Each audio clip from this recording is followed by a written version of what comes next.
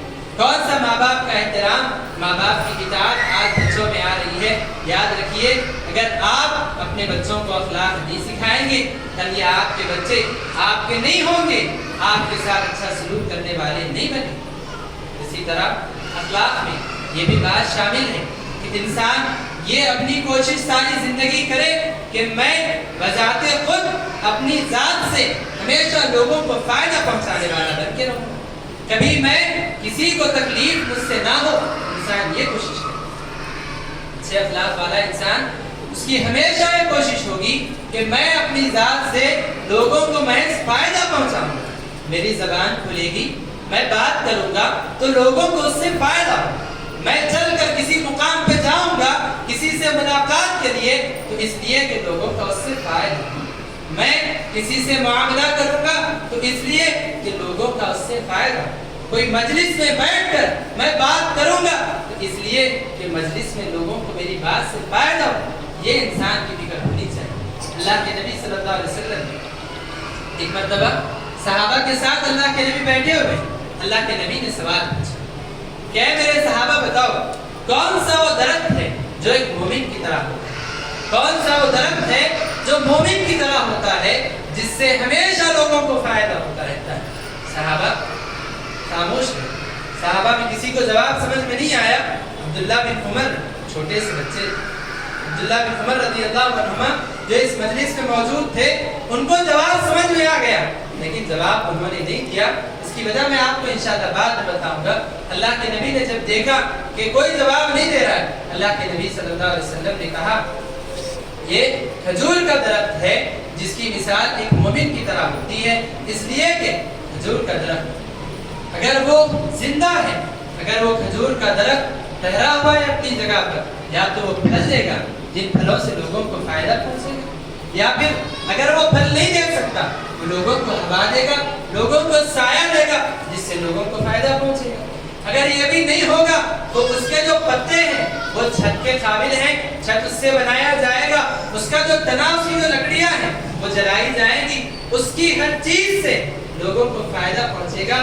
تو یہ اس کی جو گٹلی ہوتی ہے، کھجور کی جو گٹلی ہوتی ہے، جو بیج اندر ہوتی ہے، اس بیج کے بھی کئی فائدے ہیں۔ اللہ کے نبی صلی اللہ علیہ وسلم نے بات بتائی، اور اللہ کے نبی نے کہا کہ اس درخت کی مثال مومن کی طرح ہے، جس طرح سے اس درخت کا ایک ایک حصہ ہمیشہ لوگوں کو فائدہ پہنچاتا ہے، ویسے ہی مومن کی زندگی کا ہر حصہ، مومن کی زندگی کا ہر عمل، مومن کی زندگی کی ہر بات، مومن کی زندگی کا ہر معاملہ، مومن کی زندگی کی ہر مجلس، مومن کی زندگی کی ہر ملاقات لوگوں کے فائدے کے لیے، کبھی لوگوں کو اپنی ذات سے نقصان پہنچانے والا نہیں ہوتا۔ اللہ کے نبی نے یہ تعلیم ہمیں سکھائی۔ اتنے افسوس کی بات ہے کہ آج معاشرے میں ایسے کئی لوگ پائے جاتے ہیں، اپنی ذات سے لوگوں کو فائدہ پہنچانا تو بڑی بات، اپنی ذات سے ہمیشہ لوگوں کو نقصان پہنچانے میں لگے۔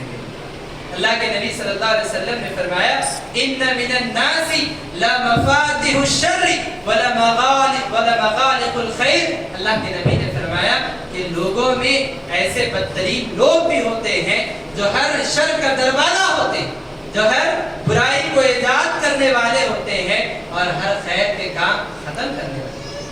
آج معاشرے کا کیا حال، یہاں سے ان کی غیبت، وہاں سے ان کی، یہاں سے ان کی چغلی، وہاں سے ان کی چغلی، یہ ان کے گھر کی بات کر کے ان کے گھر کو بگاڑ رہے، یہ ان کے گھر کی بات کر کے ان کے گھر میں جھگڑا لگا رہے، بھائی بھائی میں جھگڑے، بہن بہن میں جھگڑے، بیٹی ماں میں جھگڑے ہیں، باپ بیٹے میں جھگڑے ہیں، بیٹے میں ماں میں جھگڑے ہیں، پڑوسی اڑوس پڑوس میں جھگڑے۔ وجہ کیا ہے؟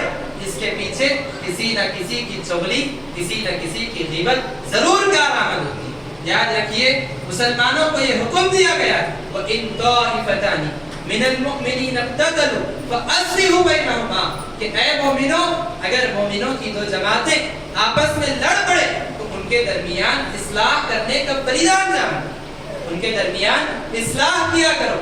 اگر بہو ساس میں اگر جھگڑا ہو رہا ہے، آپ کو معلوم ہوا ہے، آپ کی یہ کوشش ہونی چاہیے کہ اپنی ہر بات سے، اپنی ہر کوشش سے ان کے درمیان اصلاح کی جائے۔ کوئی گھر ٹوٹتا ہوا آپ کو نظر آ رہا ہے، آپ کی کوشش یہ ہونی چاہیے کہ کس طرح میں اس گھر کو ٹوٹنے سے بچاؤں۔ اس کے برخلاف اچھے خاصے گھروں کو توڑنے کی کوشش، بیوی شوہر میں جھگڑے لگانے کی کوشش، ساس بہو کو لڑانے کی کوشش، بھائی بہن میں جھگڑا پیدا کرنے کی کوشش، یاد رکھیے ایسے لوگ اپنی ہر بات پر اللہ کے سامنے جواب دینے والے ہیں۔ اپنی ہر مجلس کے بارے میں اللہ کے سامنے ان کو جواب دینا ہے۔ ہر وہ رشتہ جو کسی کی وجہ سے ٹوٹے گا اس کو اللہ کے سامنے جواب دینا ہے۔ اللہ کے نبی نے کیا کہا؟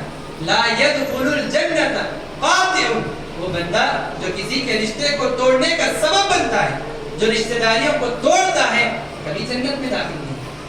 آپ اپنی زندگی میں کوشش کریں کہ اچھے اخلاق کے ساتھ اپنی زندگی سے لوگوں کو ہمیشہ فائدہ پہنچائے، کبھی آپ کی بات سے، کبھی آپ کی ذات سے کسی کو کوئی تکلیف نہیں ہونی چاہیے۔ آخری بات اچھے اخلاق کے سلسلے میں بتا میں اپنی بات کو ختم کروں۔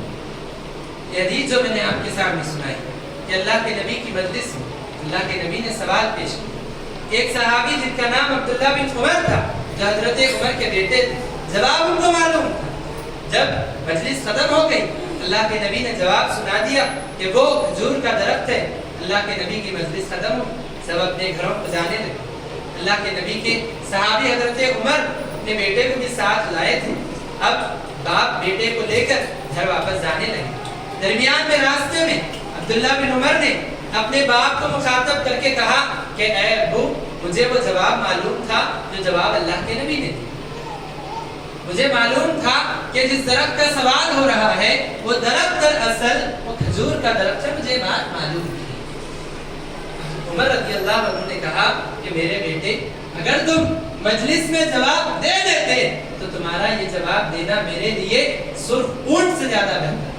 سرخ اونٹ جو اس زمانے کی سب سے بڑی پراپرٹی مانی جاتی تھی، عمر رضی اللہ عنہ نے کہا تم اگر جواب دیتے تو مجھے اتنی خوشی ہوتی جتنی خوشی ایک صرف اونٹ حاصل کرنے پہ مجھے نہ۔ اس واقعے سے بچوں کو جو ادب سکھایا جانا ہے، اس کے سلسلے میں بہت ساری باتیں ہم سمجھ سکتے ہیں۔ پہلی بات، باپ اپنے بیٹے کو دینی مجلس میں لے جائے۔ چھوٹا سا بچہ ہے، گلی محلے میں اوباشوں کے ساتھ چبوتروں پر بیٹھنے یا گیم کھیلنے کے لیے اس کو چھوڑا نہیں جا رہا ہے، اس کو باپ اپنے ساتھ علماء کی مجلس میں لے جا رہے ہیں، تب جا کے یہ بچے عالم بنیں گے، دین کے محافظ بنیں گے، اچھے اخلاق والے بنیں گے۔ اوباشوں کے ساتھ گلی میں کھیلنے آپ چھوڑ دیں، گالیاں سیکھنے آپ چھوڑ دیں، وہ جوا کھیلنے کا عادی بنے گا، سگریٹ پینے کا عادی بنے گا۔ آپ کو معلوم ہونا چاہیے، اسی شہر حیدرآباد کی رپورٹ ہے، 40 سے زیادہ علاقے ایسے ہیں جس میں 50% سے زیادہ عوام نشے کی عادی۔ اسکول کے بچے، چوتھی جماعت 5ویں جماعت کے بچے نشہ کرتے ہیں، 10ویں جماعت کے بچے نشے کے عادی۔ اپنے بچوں کا خیال کیجئے، ایسی صحبت میں ان کو بھیجا کریں جو صحبت ان کو فائدہ دینے والی۔ تعلیم آپ ان کو کچھ بھی پڑھائیے لیکن دین بھی ان کو سکھائیے۔ ان کو اچھا انسان بنانے سے پہلے اچھا مسلمان بنائیے، اچھے اخلاق والے لوگوں کے ساتھ ان کی صحبت جوڑ کر رکھیے۔ دوسری بات، ابن عمر مجلس میں موجود ہے، جواب ان کو یاد ہے۔ جب حضرت عمر نے پوچھا تم نے جواب کیوں نہیں دیا، انہوں نے کہا میرے ابو آپ مجلس میں موجود تھے، حضرت ابو بکر موجود تھے، بڑے بڑے صحابہ کی موجودگی میں نے زبان کھولنے کو مناسب نہیں سمجھا۔ بڑے بڑے صحابہ موجود تھے، زبان کھولنے کو میں نے مناسب نہیں سمجھا۔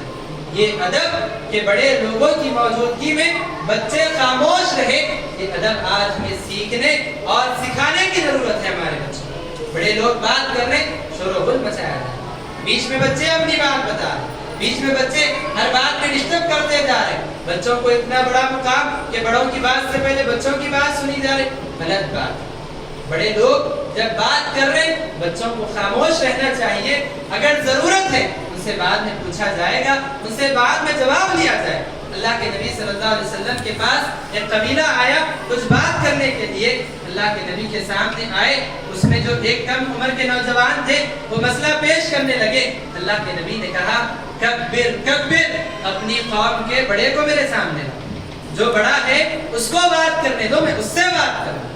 بڑے لوگوں کا یہ احترام مجلس کا آج بچوں کو سکھانے کی ضرورت ہے۔ اسی طرح ایک اور چیز یہاں میں معلوم ہوتی ہے اس حدیث سے کہ آپ اپنے بچوں کو مہذب بنانے کی کوشش کریں، بچوں کو تہذیب والا بنانے کی کوشش کریں۔ تہذیب کیا ہے؟